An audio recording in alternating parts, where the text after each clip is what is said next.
Right. How does everybody feel now you're hearing the music? Cameron, good morning to you. Sue, good morning to you. Morning. Now that you're here, you see the amazing. in there. Turns out Maggie shot Mr. Burns. Yeah. A lot of Irish people made a fortune on that when they came home from their J1s and found that there were odds up in the bookmakers. True story. Paddy Power ended up paying out a load of money to a lot of people paid for this. Not me, unfortunately. It was the year before. But anyway, Succession is over. We played in there with the Succession theme tune. It's one of the great theme tunes, isn't it? It is, yeah. My buddy's getting married soon and it's considered as entrance music. Oh, that's a good idea, actually. Ooh. You never skip Building it, an do empire. you? Like, Yeah. you just let it play. You know when you're watching something and you're just like flying through episodes, you're like skipping theme tunes? Never. Just let it play. Yeah. This season, I was like, I'm going to make a point of listening to this now because it's not going to be a feature of my life that much more. I did have it as my ringtone a couple of years ago before everybody got on board the Succession, and then I couldn't do it anymore. No, wait now. I was the one who suggested Succession to you. And you weren't on board with it at the start. That's Sue, you're gaslighting me here. No, I'm not. Ooh, Mandela effect. Nice. You were like, really? Tell me you're the canary in the coal mine was exactly your words, actually. Well, because I mean, we definitely were on board from very early on. Yeah, you were. Like episode 2. Wow. Yeah. John the Baptist here. Okay, in fairness, Sue has excellent taste on TV, and if you need recommendations, make sure you follow her. So where do you want to start? Do you want to start at the end? So there will be spoilers here if you haven't watched the latest episode of Succession and you don't know what happens at the end, then we're going to ruin it for you. So turn off, come back in 40 minutes. I think we're covered. We've given people fair warning. Yeah, a nice general intro as well. And can't believe it. Tickler there at the bottom of the screen. I was happy for Tom. Is that wrong? I mean, I thought it was great. Yeah. I was like, fair play. Well, it's fair play. It's the cockroach that survives the apocalypse, isn't it? So I respect Tom. I respect Tom and his temperament, and it's the one thing he had that the kids didn't. He always had good temperament. He was always willing to take it, and it was probably Shiv's biggest downfall. Because Shiv, I think, is the best of a lot of them. I think she's the smartest kid. Yeah, I think she is. I think she has the most. I think she has the most about her. But the biggest problem she has is she has this instinctive reaction to she bad gets really news. excited. And then, like at the dinner table, Sue, you were talking about one of your favourite episodes when she messed it up. Like, I was going to use another adjective there, but she absolutely ruined it for herself. And the same when Tom told her it was going to be me, her reaction straight away, like she should have just stayed calm and be like, okay, go away and think about it. So I think she's the best. It's her husband. I think she had the most knowledge, by far. But Tom's temperament. I mean, are they still overall? Technically, they are still technically, but like at the end where she can't hold his hand, but is touching his hand is amazing. Yeah, no, that's it's brilliant because I didn't know how they were going to end that. Yeah, like a king waiting for the orb. Yeah. No, like I felt really sorry for her because. Do you know what? You're kind of rooting for them to have a relationship at the end, and then you're like, wait now, they're both terrible people. Yeah, I think he's slightly less terrible than. Is he though? I think he is. I don't think so. I don't know. I think he's probably the worst his of them. His strength actually. is that everyone underestimates the worst of them. He didn't kill a man. He's now the CEO of the company. Kendall did. He didn't kill a man. Well, he covered up. Well, he did. Yeah, he did. Sorry, he would be guilty of manslaughter if they were ever. Yeah, manslaughter. Yeah. He didn't kill a man. He did. He did kill a man. No, he did. I would say he should have done prison time for it, but I don't think he killed him. Okay, fair enough. Okay, but he didn't. It's his fault that he's dead. Yeah. Therefore, exclusively his fault. I don't think Guy isn't dead. His fault. For Kendall. Like he tried to of save course him. he made him get in the car. He tried to save him. Drunk. But that was after he was in the water. They were both he solicited him to go drunkenly and drugged up by drugs, and is therefore, he would be complicit in his death. I think his covering up of it is where he's most guilty for me. Well, he's also. That wasn't his fault. That was his dad. I don't think. No, he went back to the wedding and was like, "I'm going to change clothes and go back as if nothing happened." Yeah, I was like, wow, that's a kind of shock reaction. I don't think he would have been able to cover it up without his dad. No, sorry, his dad's also complicit. He's also an accomplice in the cover-up of the manslaughter of this murder. Poor young boy. Well, there was no malice aforethought, so I suppose technically it wouldn't be murder. But, let's just power rank them here in terms of their worstness. Yeah. Right? Yeah. Tom. Okay, Tom's number one. Yeah, Tom is the worst. No. Because they're all part of the family, right? So they've been living with this for their entire lives, and it's kind of their game. How, who's going to come out on top. But Tom actually goes in there to become the best. He marries into the family. He wants to take over the company.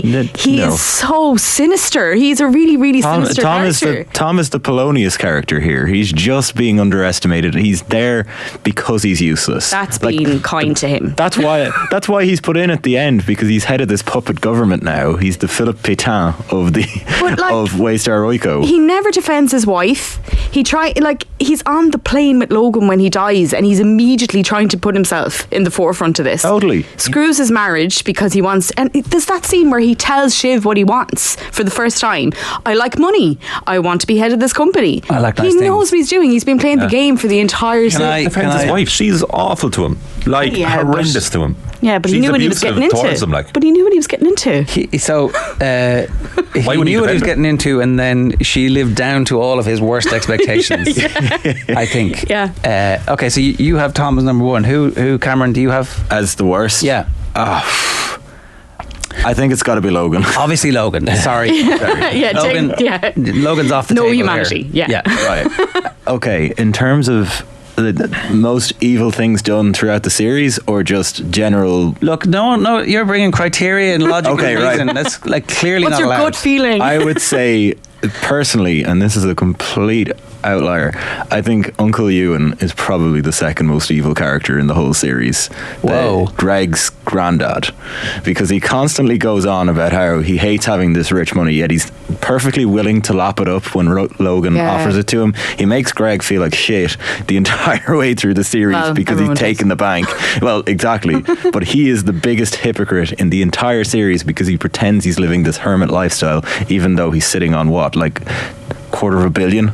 Yeah, but he votes against the deal at the end, which I thought was interesting. Didn't get his percentage shareholding. We never found that out, did we? No, I don't remember. So he does have that great line about how Logan Roy and, by extension, Rupert Murdoch are some of the worst humans that have ever lived, and the damage that they've done to all of society by denying climate change has been. I think that was a really brilliant moment in the whole series where you.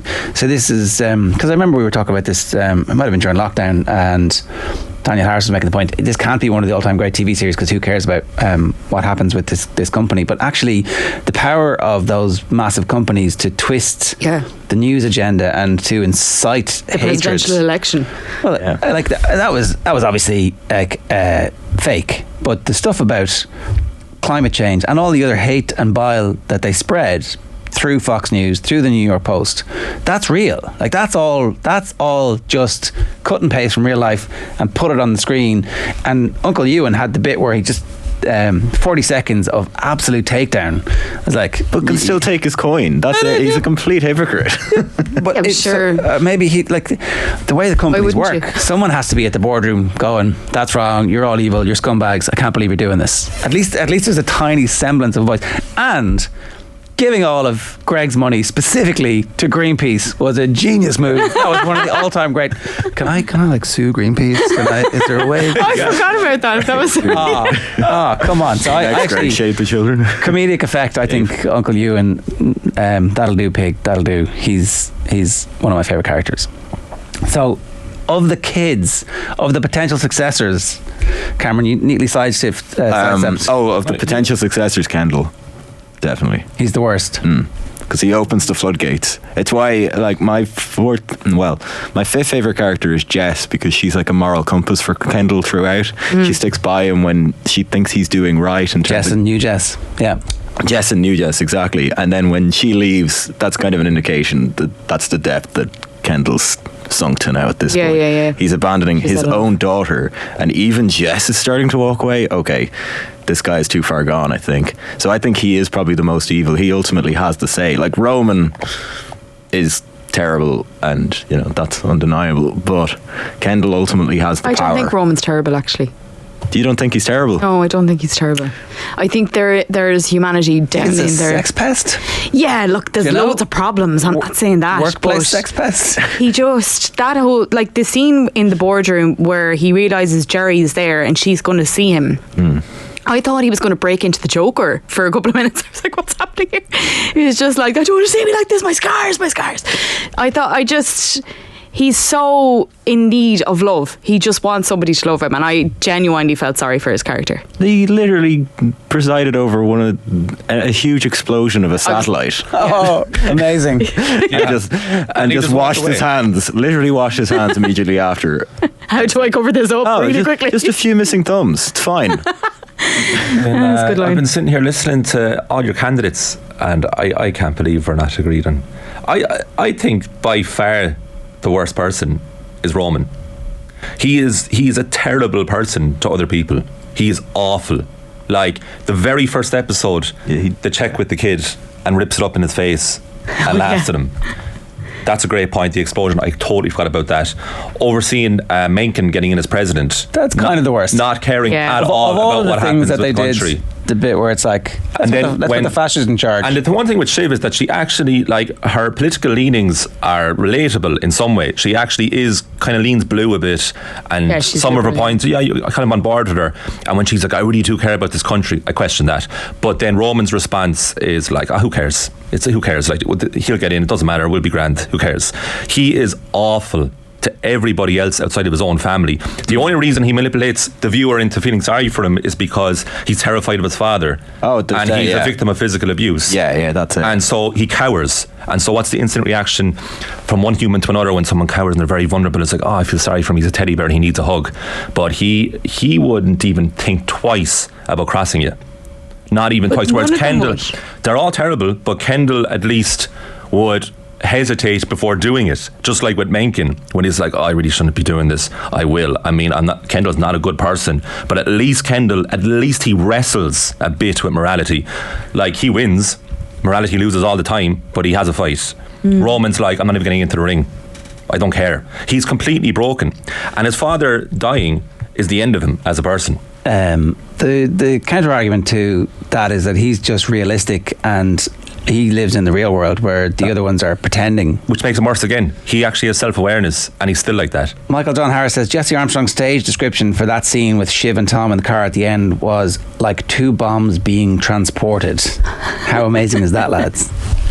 I can't wait to actually, because I've ignored almost everything until finishing the last scene. I know nothing. I heard bits about how they all hated each other. They didn't all hate each other. That the actor who plays Brian Cox? No, the actor Brian Cox was explaining that he hates Jeremy Strong. Jeremy Strong is Kendall. And is a significant method, gets deep into it. So I only tangentially knew about this because I didn't want to read anything, because there's always a nugget of a spoiler somewhere along the way. And so the scene at the end was actually the last scenes they filmed. They went off to wherever in the Caribbean to film with the Ma, and where they're like putting all the stuff in the Three Witches. They were like freelancing a good bit when it came to putting the stuff in and making them drink it. And they were like, and there's a scene on the beach where they're bitching about how much they hate him and how they'd love to drown him, and they weren't acting.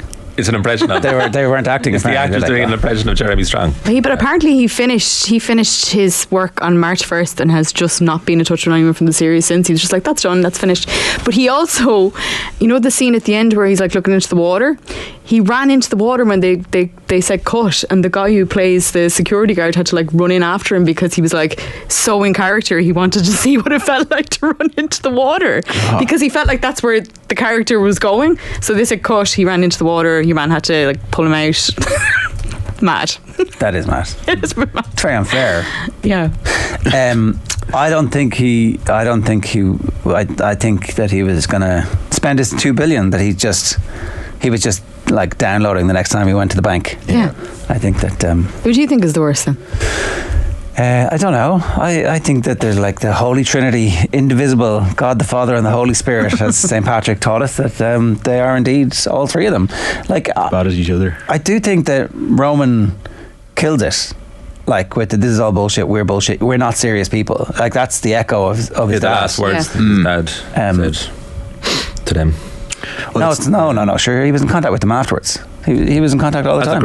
As a group, maybe. But what a way to end it. No, did they not have the karaoke session after that? No, that's during the karaoke where Connor sings what famous Blue Raincoat by Leonard Cohen. You're Not Serious Connor. People was actually... You're Not Serious. He walks away, and then that's the end. He has text conversations with Roman, but that's it.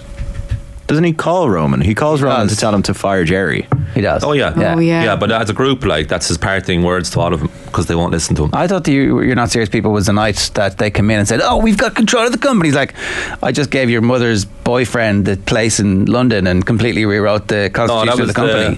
The last episode of the previous season. This is very early fourth season. Is that not when he says You're Not Serious People? Yeah, that's the very last thing he says to them. It's in that dimly lit bar, and he goes into the room and he's like, can we turn this down? And they're like, no.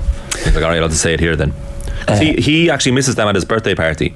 He walks around and he's a bit like, oh, my kids aren't here. I remember he walks around, he's asking like Carl and Frank, who by the way are great and they should have their own spin-off. Yes. He's asking them, it's like, it's a bit heavy in here. Anybody have some jokes? Because he really misses his kids. He really misses Roman. He really misses like what he's done to them. The let's do the roast thing. Yeah, Oh yeah, it's like nobody else will understand them. Also that scene when Brian Cox is doing the losing presidents backwards, and then Carl sings and the kids are watching on and they're crying.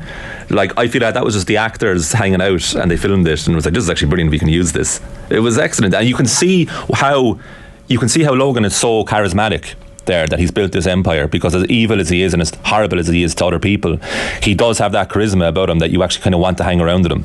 Because when he's not being abusive, he is entertaining. I think it's America. He made everybody money. That's all that mattered. Yeah, but you can also, a lot of people make a lot of people money, but this guy has a way to manipulate people. Yeah, what I felt about that scene actually is that the same thing I felt about them all the way through. No amount of money is going to correct what's wrong with these people. You know, they're just so broken, and nobody loved them. Like, they're like, we haven't even talked about their mother. Like, their father is like one of the worst people ever. Their mother, who needs to be the person in their life that looks after them and takes care of them. That's one of my favourite episodes. Is the one where they go to England and Logan brings Kendall to the house of the boy, to the parents, because they're going to sue because they're blaming. God, yeah. And Kendall's sitting in the kitchen stewing while the kettle is boiling in the background, like he's boiling and brewing, and he's not privy to anything that's going on in the room beside. And then he goes back to the mother and she's like, oh, bit heavy for this time of night, maybe over an egg tomorrow morning, and then it's gone. It's incredible. Oh, such good TV. Yeah, she's a horrible person, but it's amazing. Doesn't he then go back and put cash to the door? Yeah. Yes. Oh God, it's gone back.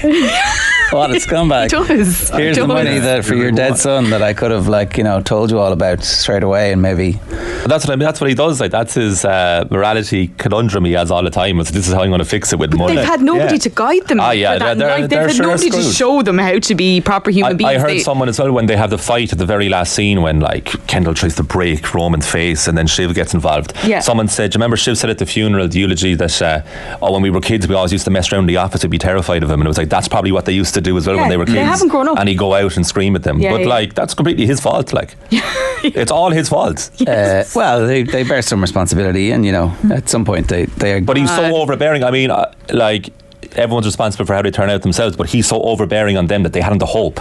They always went back to him. This is what I could never understand when you're watching it. Yeah, Stockholm syndrome. The actual episode where he died, I actually turned around to Mick and I said, I can't continue to watch this if this is just, you're next. Yeah. No, you're next. No, you're this person. Yeah. No, it's you. And then when he died, I was like, oh, great. Now we actually have some kind of a focus on what's going to happen here. And who ended up the happiest? Connor. Because he never really got involved. Yeah. I always thought there was something more with Connor. I always thought there was something darker with him. When they had that botched intervention with Kendall at the end of season 3 in Italy, and he reacts when Kendall says, I'm the oldest boy. He's like, you're not the oldest boy. And then he says something about his own childhood. Yeah. Like how he didn't see his father for 3 years, and then he storms off. He ends up being the most satisfied with life. Yeah. Because he never got involved. And also Logan had zero time for him. They all had zero time for him. Particularly Logan to Connor. No. Yeah? Connor is taking the piss out of him in that video that you thought was staged. Yeah. Connor is allowed to take the piss out of him because he's not a threat. Yeah. Connor's not a threat. Logan had time for him. I think in his own way that was the only relationship where there was some kind of reciprocal love, because you're like, the happy clown of the family, but you're absolutely no threat. He gives him all the money for the presidential election. Yeah, and he calls him a joke. He says, you're embarrassing me. Yeah, but that's what he thinks about everybody. But he doesn't even look at Connor. He looks through Connor. Even in that scene, he's not even looking at Connor when he does that. He lets him away with it. He likes having him around. That's how little time he has for him. He's like, I'm not even going to bother with you. He's completely ancillary to the whole family, which is why he calls him Pop instead of Dad. I think that there's like an acceptance of like, okay, I'm allowed to have these people. It's why Greg is allowed to continue being around as opposed to Greg is a threat. Greg is lethal, like. Well, Greg is kind of operating on Greg's a different level to everyone else, to be fair. Greg is also one of the all-time great characters and incredible performance. Like if he goes on to have a Sacha Baron Cohen style career, I wouldn't be terribly surprised. Yeah, him or Nathan Fielder. He reminds me of What's the political slogan that he and We Here For You? That's so funny. That's brilliant. But so many good. Them trying to decipher that is hilarious. When Caroline is going through Tom and Shiv's wedding, and she's like, "How long do you give it?" and his immediate reaction is there doubt afoot? That is my favourite line in the whole show. Yeah, I loved when him and Tom are like locked in the room, like throwing stuff at each other when they think there's a bomb threat. It's just so good. Like that window's big enough for an attack child to come through. The only thing about Kendall too, the very first episode of season 2, he's whipped out of rehab within 48 hours, right? That's probably one of Logan's most evil acts. And after a few episodes, when Kendall's doing everything Logan says, oh, but how are you feeling, by the way? And then Kendall's like, I'm okay, I could do a little downtime. And then Logan's like, yeah, and he never gives it to him. No. So he never got the rehab he needed. No. So most people think, well, he's going to fucking end it all now, like after what happened. But if he goes to rehab, he has a chance of rehabilitation. And also Shiv actually does have a chance of doing something good now because she's away from the family completely. Yeah. Well, she was the one who had experience outside the family, which I think is always unbelievable. They're always like, you've no experience. Like, she had a ton of experience. She was actually someone people listened to in political circles about things before she came into the group. Yeah, you know? It was funny though that nobody had any friends ever. Like Shiv's only friend was who actually was Kendall's friend. Yeah. And then Kendall and Stewie as well. Stewie and Kendall. He's a great friend. Stewie's a great friend, giving his coke addicted friend cocaine, and then betraying him the first opportunity he gets and using him as a source of gossip to trade in Wall Street. Friends like that. Who needs enemies? Sticks around though. Good theory. From I can't remember now what it was on, but there's your alarm. Sorry. So Tom is basically the American hick version of Logan, and that Shiv, part of what's going on, part of the thing here is that she's ended up just marrying her father. So Logan and Ewan come over in the boat, huddled, silent, waiting for the Nazis to kill them. And then he's the gauche kind of outsider who marries into the aristocracy and gets credibility by making money. And that's exactly what Tom has done. And the theory was she thought she was the outsider, but Tom is the outsider because she went and joined the Democrats. It's like, wow, I'm the rich. I'm funneling our money into the Democrats, and my brother is funneling the money into the Republicans, and we're wielding our power that way. Oh, what an outsider I am! I'm for the little guy, the rich Democrats. Which I thought was just a pretty interesting theory. It turns out that Shiv was just an attention seeker the entire time. I wouldn't be surprised if the whole reason she joined the Democrats was more of a provocation to her father than anything else. I'd say it was. She wanted him to pay attention to what she was doing, definitely. Completely. But that's back into my point about Tom, though. Tom knew what he was doing the entire time. Oh, completely. And Tom had like you're always saying, like, Tom is the calm one in the room. He is paying attention to everything Logan is saying all the way through. It's a fluke. It's a fluke. It's a fluke. I don't think it is. I really don't think it is. I think there's something that snaps in him after the scene on the balcony. No, after the tribunal. When they're going into the cruise and stuff, and they see how and they're going to go to prison. Yeah, and he sees how willing they are to just let him be a corpse knocking at their hull. And then after that, into season 3, his demeanor totally changes, and you can see when he says to Shiv, "Oh, it's me, by the way." As the CEO, there was a line in The Fight by Norman Mailer that really reminded me of, where he describes the knockout punch that Ali gets on George Foreman as the blow he saved for a career, and you can just see the way he says it, the subtle, "It's me." Yeah. He's been stocking that up and waiting for the moment he can actually put the Shiv into Shiv. Yeah, but I'm sorry, the way that he reacted after she said she was pregnant was just, I could, like, how does anyone react like that about What do their you child? mean? What do you mean? I completely understand. No, I totally understand why he thought she was lying. Yeah. It completely adds up. They're a family of degenerate liars who would say anything and do anything. I thought they were Show me lying. the scans. Let me hear the She's trying to be heartbeats. genuine. Now, in fairness, she is playing to the camera instead of actually playing. Like, you know that thing where she'll say something to him, she'll kind of turn around and her eyes will well up. But no. Why would he believe her? I'm sorry. Like, there isn't even a flick of, oh my God, you know, he doesn't. It's straight away. Are you lying? Like, that's coming from. She's so manipulative. Like, she's. So I didn't believe Logan was dead. Like, I thought they were joking. I thought it was a strategic. Oh, so did I. Yeah, I don't trust any of them. Yeah, I kept thinking he was going to come that's back. what Tom's doing the whole way through that scene. He's basically giving them all the information except the one thing they actually want to know is whether he's alive or not. Otherwise, he's irrelevant. But he's loving the power of it. That's it. He's irrelevant as soon as he tells them the the power answer. of being able to tell these people that their father is dead. I thought Kendall was going to die when they made him the king's meal. I thought the worst in every scene. Well, when he's swimming out to the I thought thing, he's going to. I actually said it out loud and got loud. Shut the fuck up. So did I. It's like, so. Oh yeah, I was very involved with that. Breaking up relationships all over the world. All right, do we have to go? Yeah, sorry. Okay. Has anybody any final thoughts? Tom is evil. That was it. Tom's evil, yeah. That was my hot take. And I'm really glad he died, actually, because it was going around in circles. I was getting a little bit sick of it. You were getting bored? I was getting bored, yeah. Were you? I was. I thought they landed the final couple of episodes really well. I do think that it's now catapulted into all-time greatness. It's in the conversation with all the other ones. But I think it's one of those things you have to let sit for a while, and I think it definitely needs a rewatch, which is one of the very few series I go back and say I need to rewatch this from the start. I made this point every time we talk about it, but every new season we'd rewatch the previous season in full, but I'm really looking forward to rewatching this whole last season. We were talking about just watching the last episode again, but actually, because when you watch it the first time, I always watch it now with subtitles as well, because the dialogue is so intense and so dense that it's really worth it. But I'm really looking forward to that, so hopefully we haven't spoiled it for anybody who was unaware. There You're go. still listening now. It's your own fault now. It's your own fault. It's been ruined. Sue Murphy, thanks very much. Have you got any other recommendations? At the moment, I'm in the middle of Yellow Jackets. Actually, I just finished the first series. If you're not watching that, it's great. Okay. Really, really enjoying it. Have you seen Yellow Jackets? No. Oh, it's so good. It's kind of like a modern Lord of the Flies, but women instead of the young kids. Have you heard about this? Is the football team? Jojo has. Yeah. The women's football team, young kids, high school kids on a plane crashes. They're 19 months out in the wilderness, and then like what happens and who do they eat, and it's very good, very enjoyable. Started Righteous Gemstones. Looks very good. Ooh. Yeah. Right. We'll talk about that again sometime. OTB AM with Gillette Labs. Get the ultimate shaver. Your money back. Neon Edition is available now. Here's Gavin Cooney on last night's football show talking Evan Ferguson.